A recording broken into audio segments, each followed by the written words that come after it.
I'm Brian Faustin. I'm the president of BookBaby. What we do is we take authors' manuscripts. You just send us your manuscript in any format. We convert it to all the formats so that it looks good, and we format it so it works and looks good on all of the major devices, including and all the major bookstores online, including the iPad for the Kindle, Barnes & Noble Nook, Sony Reader, Gardner's Copio, eBook Pie, Kobo, and a whole host of other stores. What I'm going to talk about today is how to shoot, edit, and embed video on your website or on your ebook. So I guess the first thing is why should you include enhanced content in your ebook or on your website? Well, the first reason is that whether you go traditional publishing or whether you self-publish, however you do it, you've got to bring your own platform. And what that means is that you are responsible for bringing your audience. You're responsible for all aspects of your promotion to readers. Firstly, if you are not a mainstream author, promoting on the web is free, and it gets you into all the niches. And big publishers, do not excel at getting you into the big niches. As there's consolidation in the industry, the support for the mid-tail author is getting smaller and smaller, and it's incumbent on the content creator to promote and to find their audience. Also, if your voice is not one that's destined to sell cajillions of books, or if you as a small publisher are not working with titles that are meant for the mainstream, that's what the internet is for finding the niches. It's not something, I mean, the people that have found major success in life, the Oprah Winfreys, the Bill Gates, the Michael Crichtons, the Steven Spielbergs, I don't think they were faking it. I used to be a filmmaker. I've written classical music, avant-garde classical music, and every time I tried to make something for the mainstream, it was kind of, it didn't work. I don't think, it didn't come across as authentic and genuine. And I think what's important in the age of the internet, where everybody is together in a couple of social media channels, but everybody's fragmented, is a feeling that what you have to say is authentic, and that you are authentic, and you are your brand. So if you are meant for a niche, if you're making or releasing books about the formulation of banjos that play really well standing in a pool of Jell-O, there is an audience for you, and the genres and niches are out there on the internet. And it's important for you, when going to a small publisher, or you as a small publisher, to find them on the internet. It's also important to bring your own platform if you go the route of traditional publishing. I was speaking with the agent, Brian DeFiore, in New York here, and it's often the agent's job nowadays to demonstrate to the publishers that you don't need a publisher. It's like when I used to play in rock bands, the people that major labels would sign were bands that had already had big followings. We had played with a band called the Spin Doctors, who no label would touch until they toured and toured and toured and toured, and they built up an audience, and then it was easy for the label to just say, okay, it's a big audience of people that are going to buy their work already, and they're out there supporting it. And it's the same with you and as an author or a small publisher on the internet. And also, if you bring your own platform and self-publish, it's not going to hurt your ability to get a deal. At BookBaby, we have an author, Tom Watson, otherwise known as Stick Dog, who's had several of the top-selling children's books on the iPad. And he's gotten a deal from that. And if you look at some of the great self-published successes, John Grisham's A Time to Kill, The Celestine Prophecy, I think, sold 125,000 copies in its self-published edition. The Elements of Style, Joy of Cooking, after they found their audience from working it, after they got a deal, after they did that, the publisher was able to then distribute it themselves, take it to the next level, do some light copy editing, add a new cover. And the author not only was able to reap all of the better economics per book of a self-published deal, but also was able to get a deal on better terms than they would have otherwise. No matter which route you go, the marketing's on you. I was speaking to romance author Kat Johnson at the Romantic Times Expo, And she's on a major imprint, and she still had to be there driving from conference to conference promoting it. What publishing excels at is getting books into brick-and-mortar stores. They excel at making a large book a special event. They excel at curation. They don't necessarily excel at fan marketing. That's on the author.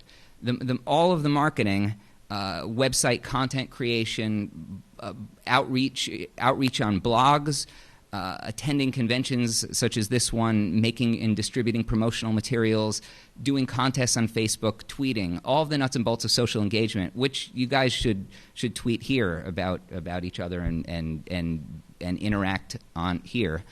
All of that is on the author. What right now, as brick and mortar stores are going away, as the industry is consolidating, as everything's shifting, it's important to distribute everywhere. There's no either or. There's no e-books versus p-books. There's no dynamic EPUBs versus fixed layout EPUBs. There's no standard format versus multimedia. It's really incumbent to be everywhere because the barriers to entry are low and because content is becoming commoditized and attention is scarce. Meaning that everybody stresses, okay, what should we charge for this? What should we charge for a multimedia book? Should we charge more for a book with film and video content or not? Or should we charge more for a hardcover than a paperback than an ebook? And we're in an age where people can play Angry Birds for 16, 20, 100 hours for spending 99 cents. Or I'm addicted now to a game, Temple Run, which I got for free on the iPad. I've played that longer than I've read, well, Celestine Prophecy to be sure, but it's hard to get all-you-can-eat Netflix for a month for under $10 and then expect somebody to go out and pay $14.99 for a paperback book, even if it has multimedia in it. Multimedia can add value to the book. It can differentiate your book in the marketplace. But if you look at Al Gore's beautiful, beautiful ebook that he's done, he's still not able to charge $50 for the thing. There's no if you look at the solar system on the iPad or the Elements, these books are still under $15, and they're the equivalent of a Taschen $75 coffee table book. So really, at that point, it's important to build your audience and distribute everywhere. And with BookBaby, I'm trying to get everybody into every possible distribution channel, digital and physical. And as an author or publisher, it's important to use everything on the web. That includes your website. And the website is really the hub of everything. Social marketing is important, but your website is your brand. You control it. You can push content out to the social networks. You can pull in content from the social networks. But that's your brand. That's your style, and you get to own the interaction. You can give away chapters or put up videos for your work on your website, or trailers, or run contests, or talk about the writing process, or any number of things, and have private content and just do it in exchange for an email address. Email sounds so 1990s, but email is king. I'm sure half the people in this room have to answer more email than they would care to. And people are like, oh, well, how many tens of thousands of Facebook likes do I have on this piece of content, or how many fans, friends, and followers do I have on Facebook and Twitter? But if you have a call to action, what gets response is email. And email can be harvested through having content such as multimedia, engaging content on your website, and it all starts from and flows through the website. Also, distribution to all the online retail stores. It's important. Direct to reader and direct to fan are big, and BookBaby is developing a number of tools. Our sister company, CD Baby, is the largest distributor of independent music on the internet. We have over 4 million tracks. We give iTunes a quarter of all their music, and we have direct to fan stores where you can sell music on Facebook. And we're going to be doing this with books as well, and fulfilling books from our warehouse. But as great as direct-to-reader is, and as great as it is that that you can capture the email information, capture the contact,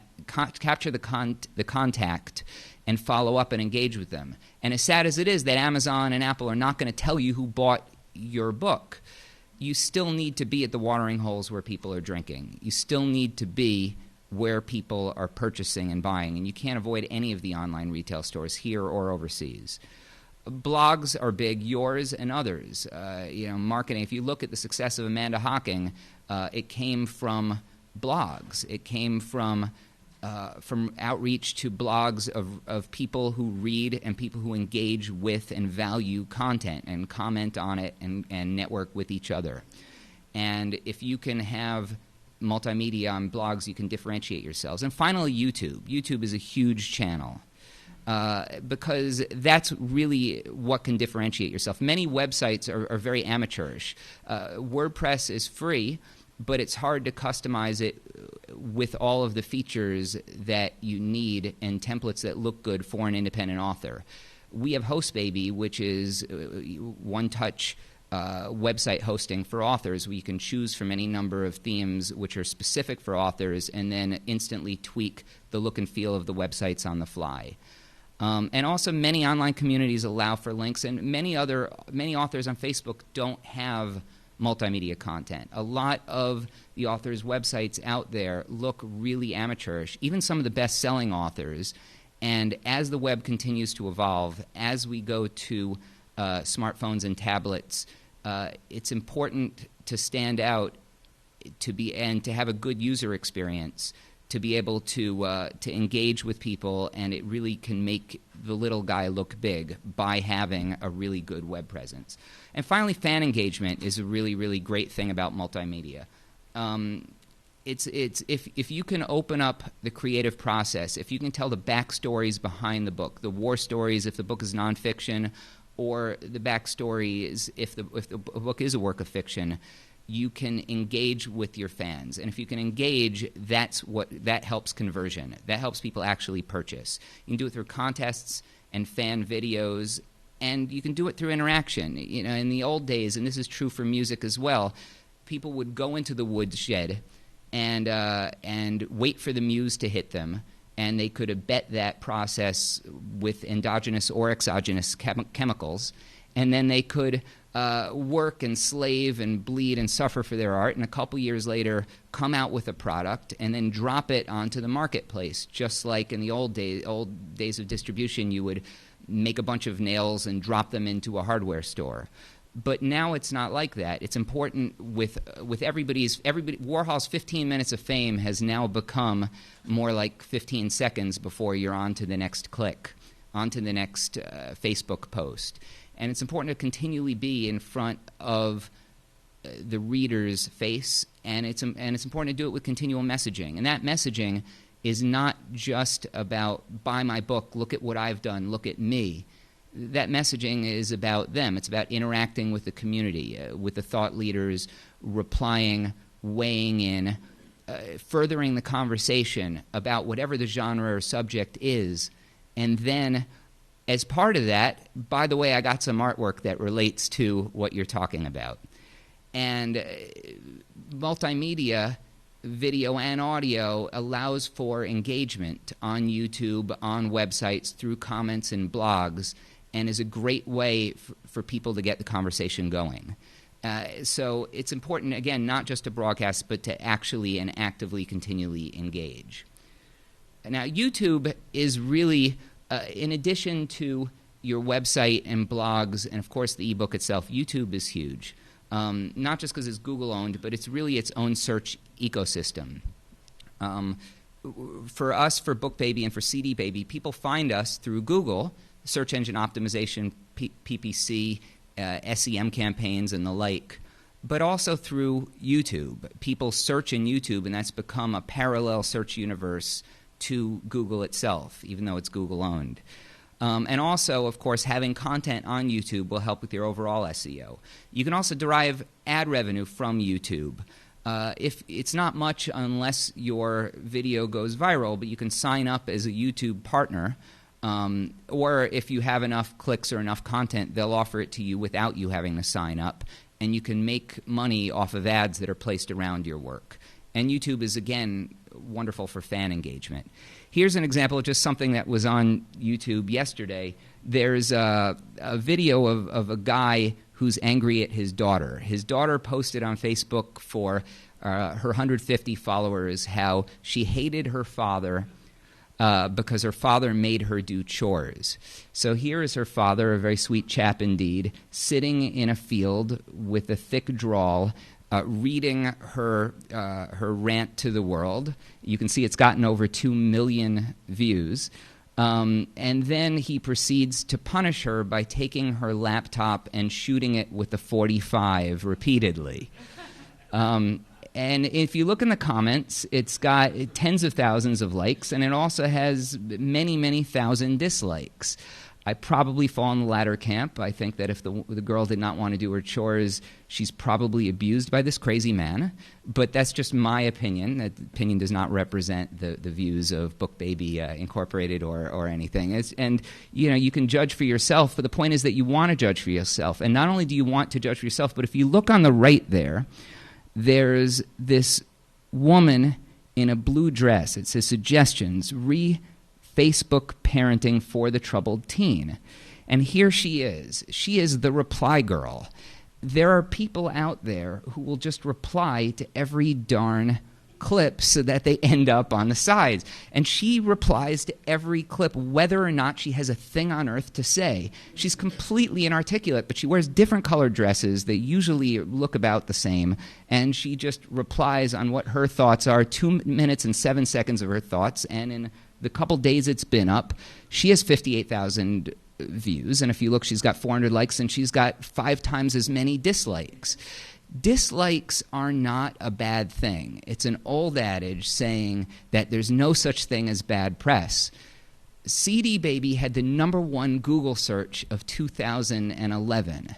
One of our artists was the #1 Google search of 2011. That artist was Rebecca Black. She had a song called Friday, which has to date had over 200 million YouTube views. And hundreds of thousands of dislikes. She's a 13-year-old girl who made a video about how tough it was to have to get up in the morning and eat cereal and go to school. And yet, at the end of the day, she's going to rock it at the club on Friday. And after Friday comes Saturday and then Sunday. And she tells you this, that Saturday and Sunday come after Friday. And it's a delightful, very, very catchy song. And it took off and it became huge. And fans engaged. People do karaoke versions. People comment on it. There's no recipe for going viral, or if there is, I don't know it, because if I had a recipe for going viral, I would be in a bigger room than Duffy Columbia, right? But you can't go viral if you don't have a video out there, and none of these videos were expensive to make. So you got to take advantage of the medium. The internet is immersive. Tablets are immersive. The new tablets that are dropping, the iPad, the Nook, the Kindle Fire, they all have the ability built into KDF or EPUB 3 to have multimedia. Does that mean you should do multimedia? Maybe and maybe not, and we'll talk about that. But it's built in there. People expect it because there's nothing more immersive than Angry Birds that's available on the iPad. And also it's an improved user experience. Having multimedia, it's eye candy for the viewers in a book or on your website. It helps explain what's going on. If you have a nonfiction work, if you have a medical work or otherwise, there's nothing better than showing video. And it helps illustrate narrative. So let's talk a little bit about equipment, about what's a good, cheap way of filming. Now, one of my best friends in Los Angeles made the first digital film, commercial digital film ever made, and it's the most profitable film ever made. It's called The Last Broadcast. Many of you may not have heard of it, but it was made for under $900, and it was a direct predecessor of the Blair Witch Project. It's essentially the same movie. It's made many millions of dollars, not as many as Blair Witch, but Blair Witch didn't cost $900. And it was done in the year 2000, and it was done using the first to do nonlinear technology, and now you can get a whole package for under $1,000, and that's amazing. And it's amazing in that it's democratized the medium, and it's also scary because there's so much content out there. But right there at the back of the room, I'm filming this right now, and I filmed a lot of the stuff that I've done for BookBaby and otherwise using a camera that's about $500, and that camera has better latitude, better sound, better video than a $13,000 camera I used in the year 1999 to make a documentary about the Turkish military coups. So it's out there and it's very affordable. So what do I recommend in terms of equipment?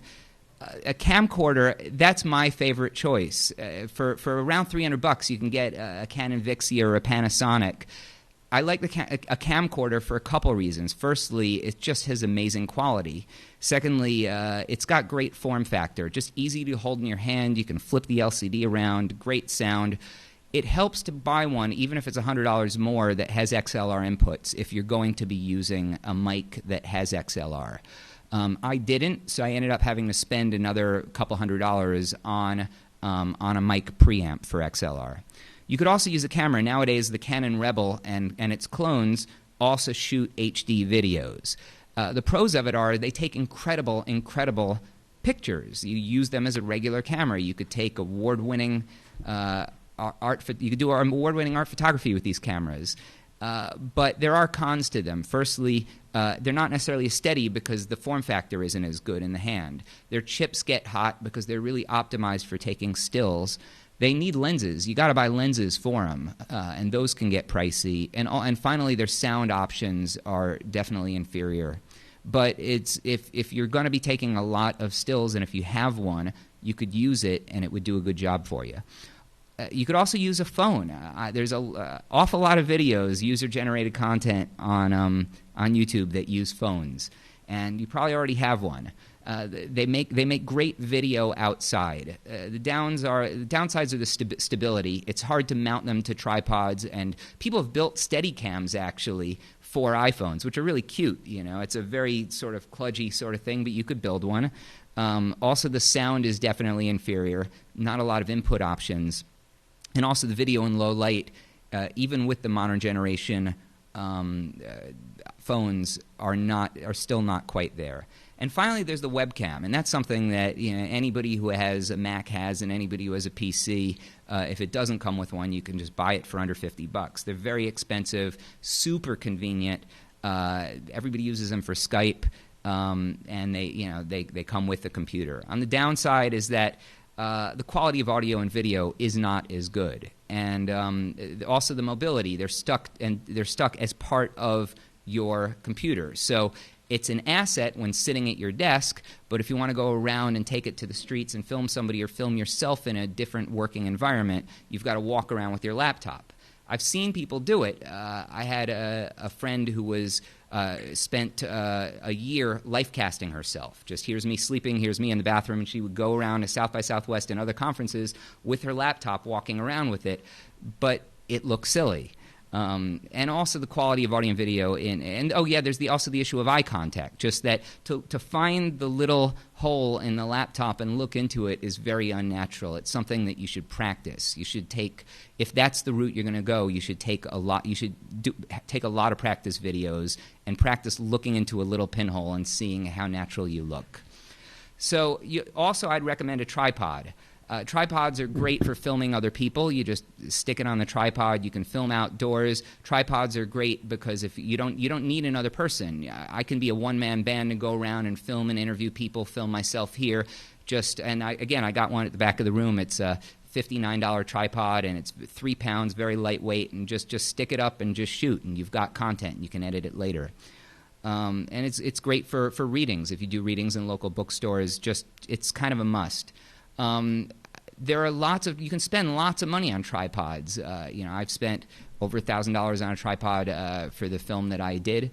But here's a tripod right here, and it's probably several $100s, if not $1,000, and it's still jerky to pan and zoom. So really, if you can get something lightweight and stable and inexpensive, you've saved yourself money. You can carry it around. That thing folds up tiny, and you can just throw it in a carry-on. You can have it everywhere, and there's no point in having a big piece of equipment if you're not going to carry it everywhere and not going to use it. I got a Davis Sanford Vista Voyager Lite, and it goes up to 63 inches tall, folds down to 21, and it's a bargain. And that's what it looks like folded up. It's very cute. And if you've got a digital camera, if that's what you're using, there's this thing called a GorillaPod, where those little legs, they just sit on a desk, and you can bend them and flex them and move them around and put them into any little shape you want, and you can film everywhere. Now, for sound is super important. It matters more than you think. You go into a theater, and more than half of your experience of how professional and whiz-bang a movie is based on sound. A lot of people don't realize it because they think of film as being a visual experience. But you could have something that looks not so great, but if it sounds amazing and sounds loud and close and surround and everything, it subconsciously gives off the impression that it's more professional than it is. If you are shooting with a camcorder and shooting indoors, onboard sound is a great way to go. The mics that come with some of these $500 camcorders or $300 ones is really phenomenal. I mean, surprisingly so.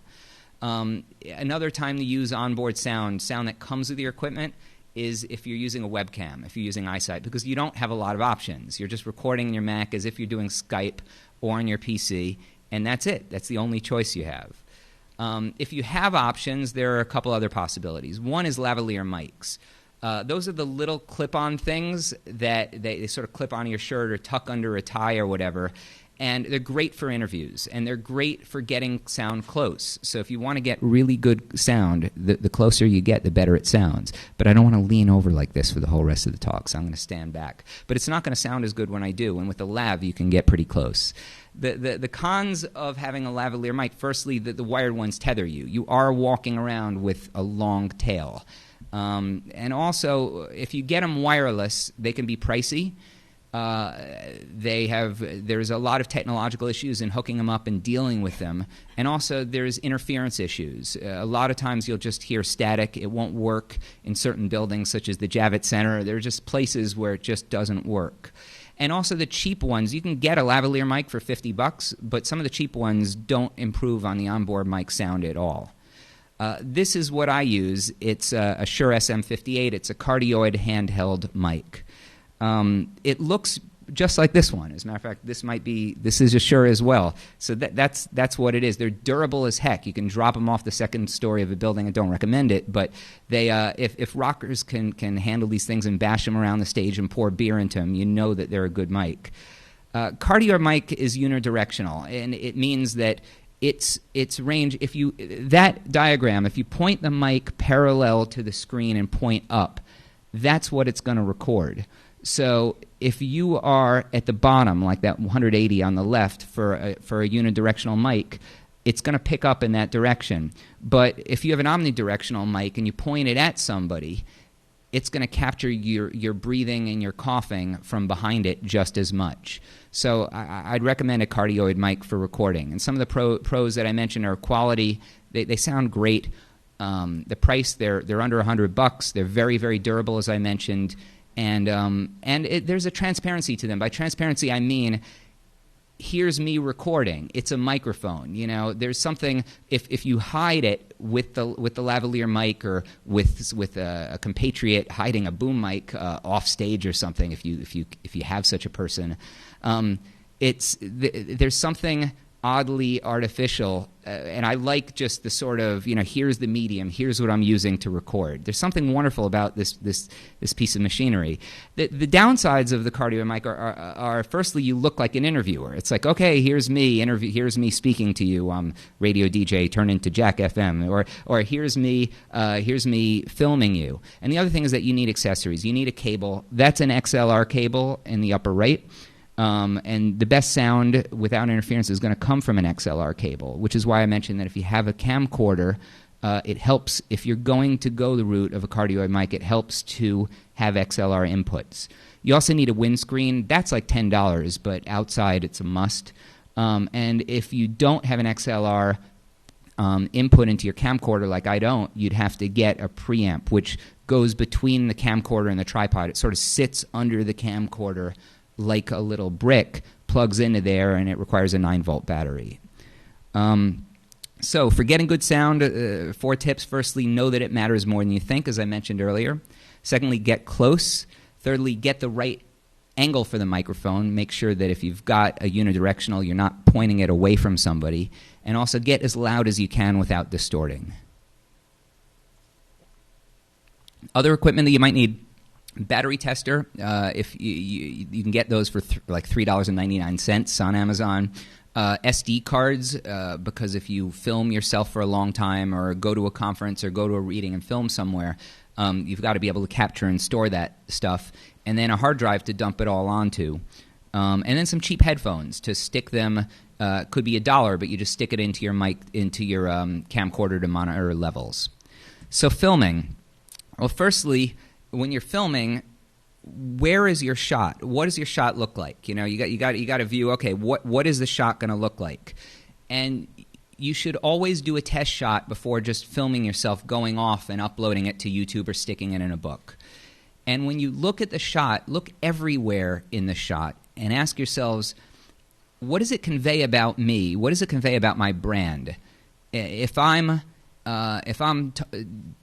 want street credibility, am I going to be filming it at Mitt Romney's third mansion? If I'm projecting myself as a successful motivational speaker, am I going to be filming it in a fifth floor walk-up? What is in the shot? Is there anything ugly in the shot? Is my laundry hanging in the back of the room? Are there half-empty cans of Coke there?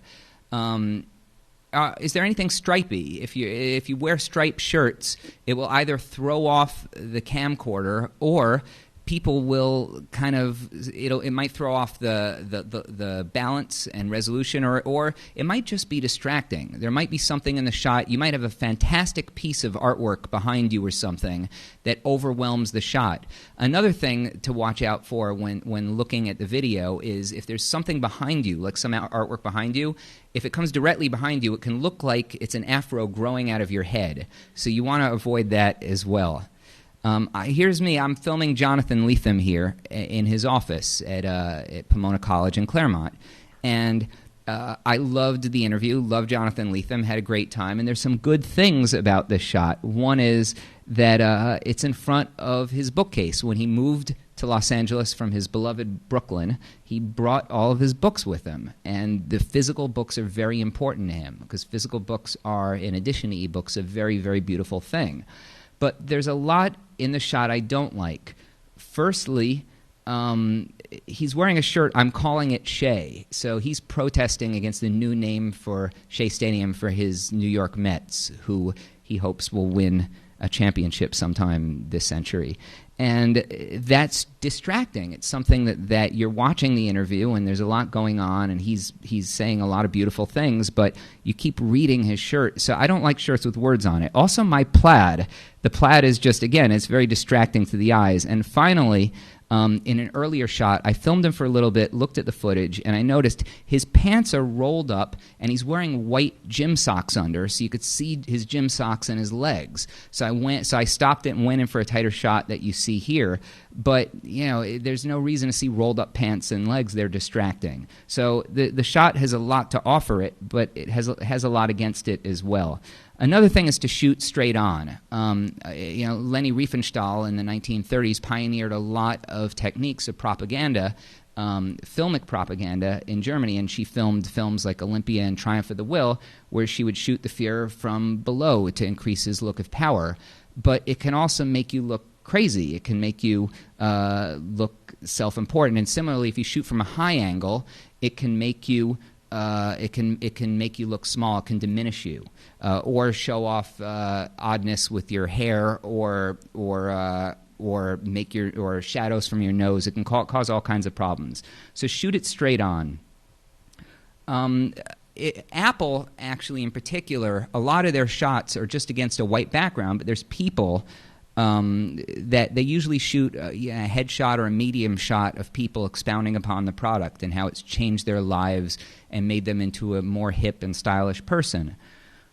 When I shoot, it's important to get closer than I think that I would otherwise.